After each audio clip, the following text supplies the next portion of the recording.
Fresh off his summit with Western Hemisphere leaders, U.S. President Joe Biden is preparing for 2 foreign trips in the next month.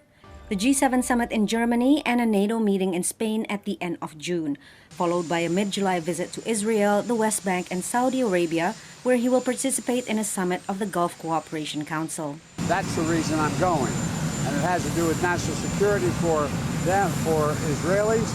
I have a program, anyway. It has to do with much larger issues than having to do with the energy.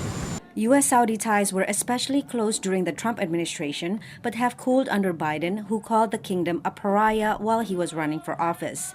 Ties were further strained after the 2018 slaying of journalist Jamal Khashoggi, which U.S. intelligence determined had been approved by Crown Prince Mohammed bin Salman. But with soaring gas prices driving inflation, Biden has opted to engage the Saudis, who play an outsized role in global energy markets and in the broader Middle East. It is partly about Yemen, and it is partly about Iran. It's partly about normalization with Israel, and it's partly about energy production, and it's partly about green energy and the energy transition and their Saudi role in that.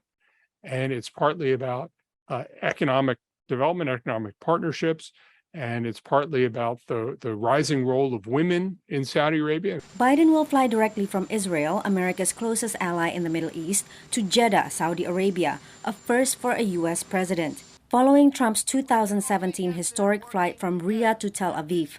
Israel has no formal ties with Saudi Arabia. Washington has been engaged in quiet diplomacy to expand the Abraham Accords, a Trump administration agreement for Arab states to normalize relations with Israel. I would temper the expectations that there would be a major breakthrough at this point, just because what I hear from Saudis is some deep reservations about the lack of progress on the Palestinian front, as well as the ongoing instability in places like Jerusalem.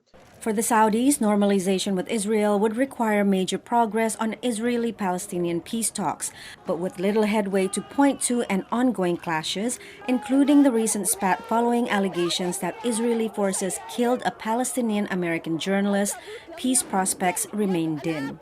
Patsy, Widakuswara, VOA News.